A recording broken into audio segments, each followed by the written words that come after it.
L'Uruguay est la première équipe à avoir remporté la Coupe du Monde en 1930 et quelques années plus tard en 1950. Mais c'est bien plus tard, dans les années 2010, que l'Uruguay va revenir parmi les plus grandes nations du monde. L'Uruguay, dans les années 2010, va marquer aura une superbe génération dorée avec Muslera, Godin, Forlán, Suarez, Cavani. Et l'Uruguay en 2010 va marquer de son empreinte. Mais pas que. Et ça, on en reparlera plus tard dans la vidéo. Tout d'abord, l'Uruguay, pour la Coupe du Monde 2010 en Afrique du Sud, se retrouve dans le groupe A avec le pays organisateur Afrique du Sud, le Mexique et la France qui est à ce moment-là en pleine tourmente pour des raisons que l'on connaît tous. Bon, on va pas refaire l'histoire dessus. L'Uruguay tient tête justement à l'équipe de France lors d'entrée. Et le score se termine, devinez quoi, sur le score de 0-0. Et ensuite, l'Uruguay va battre le pays hôte, l'Afrique du Sud, sur le score de 2-0.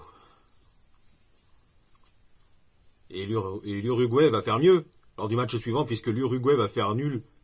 Je crois que c'était un match nul contre le Mexique ou... Là, je sais plus. On regarde ça ensemble. Hein. J'ai retrouvé mon petite encyclopédie.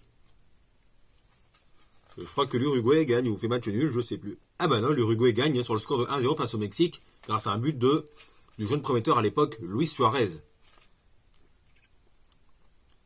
Et ensuite, en huitième de finale, on va le passer vite, hein, puisque la Corée du Sud se qualifie en battant la Corée du Sud 2-1 grâce à un doublé de Luis Suarez. Toujours lui, décidément. Hein. Mais c'est en quart de finale que l'Uruguay va avoir beaucoup de mal. Enfin, c'est une équipe du Ghana qui fait une très belle Coupe du Monde, hein, qui est dans une grande épopée, hein, qui est une des plus grandes épopées de l'histoire du football africain. Et d'ailleurs, j'avais consacré une vidéo à la grande épopée du Ghana lors de la Coupe du Monde 2010 en Afrique du Sud. Et si vous n'avez pas vu cette vidéo, n'hésitez pas à aller la regarder. Et dans cette équipe du Ghana, t'as quand même des joueurs expérimentés, hein. John Mensah, Soleil Muntari, André Ayew, Asamoah Gyan. Et ça va se confirmer puisque Soleil Muntari, d'une frappe du gauche de 35-40 mètres, va ouvrir le score juste avant la mi-temps.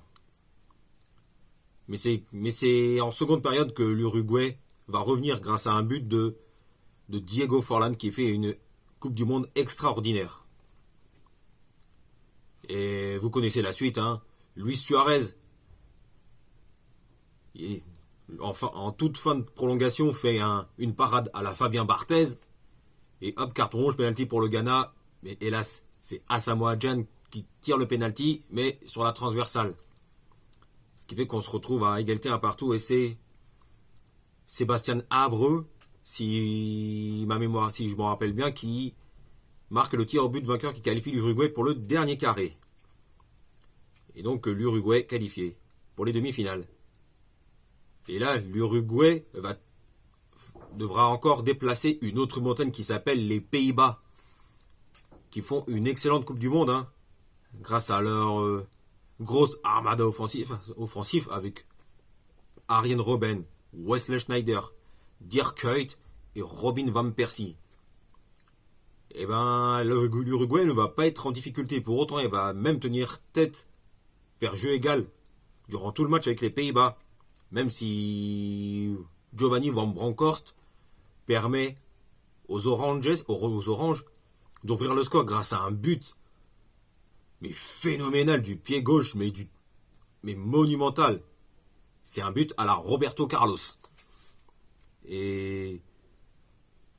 Mais Diego Forlán est toujours là et permet à l'Uruguay de revenir à un partout. Donc, score de parité, score de 1 partout à la mi-temps.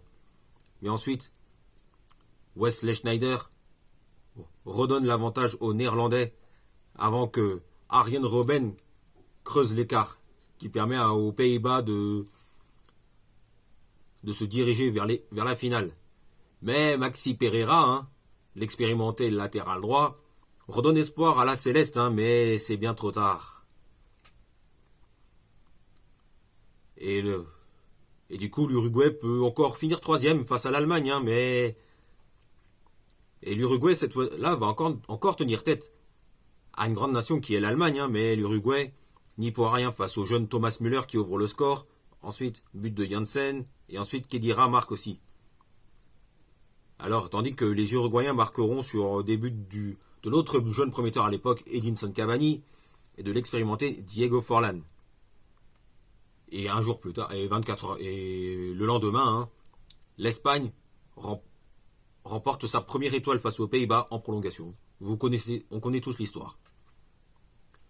Mais ce qui m'a surpris, c'est que c'est ni Iniesta ni Schneider qui seront élus meilleurs joueurs du mondial. C'est Diego Forlán qui sera élu meilleur joueur du tournoi.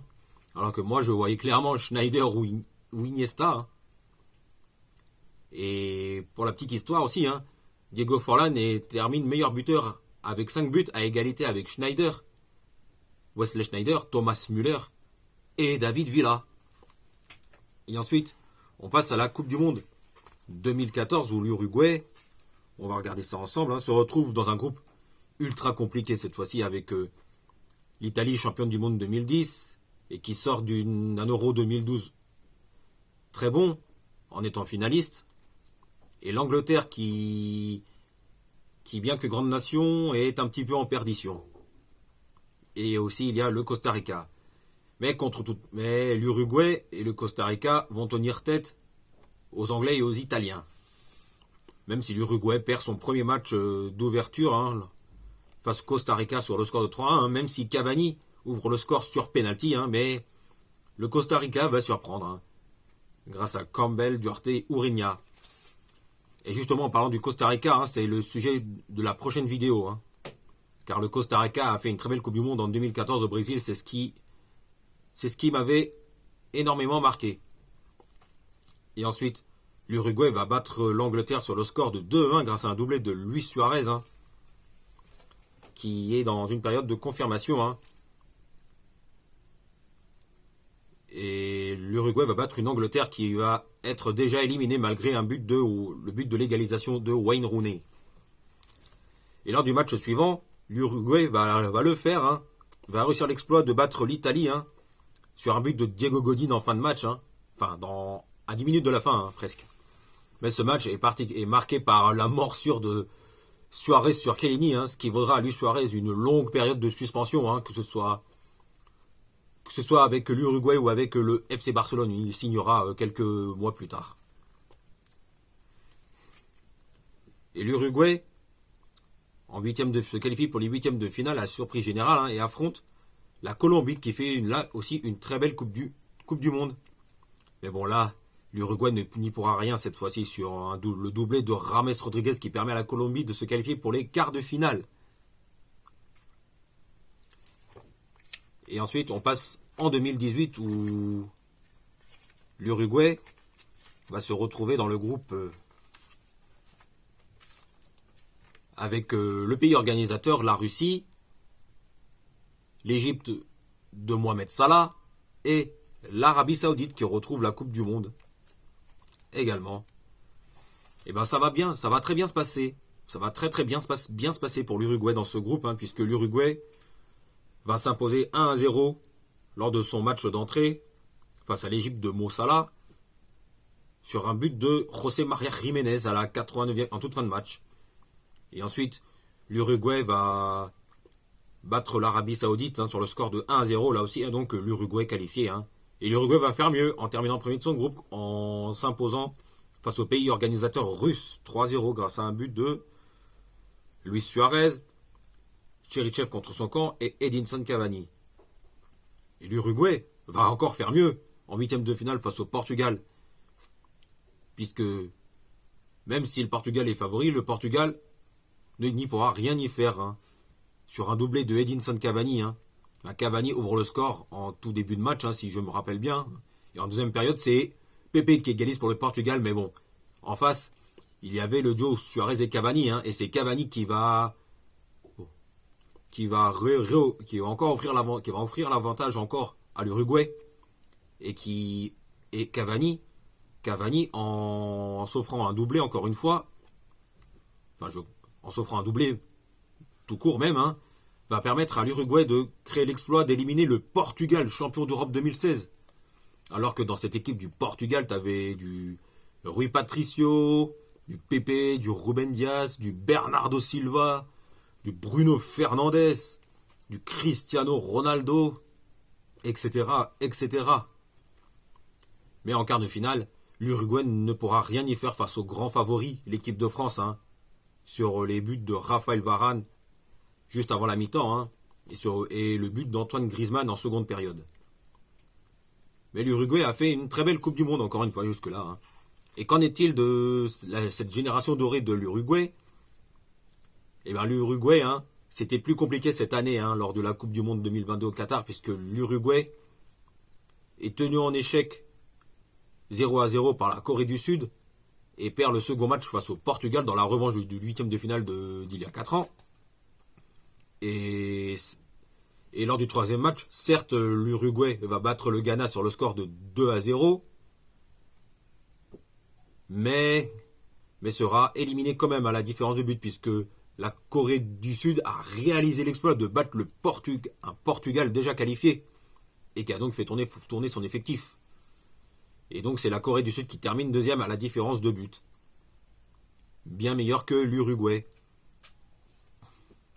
Et c'était la dernière danse de la génération Godin, Suarez et Cavani.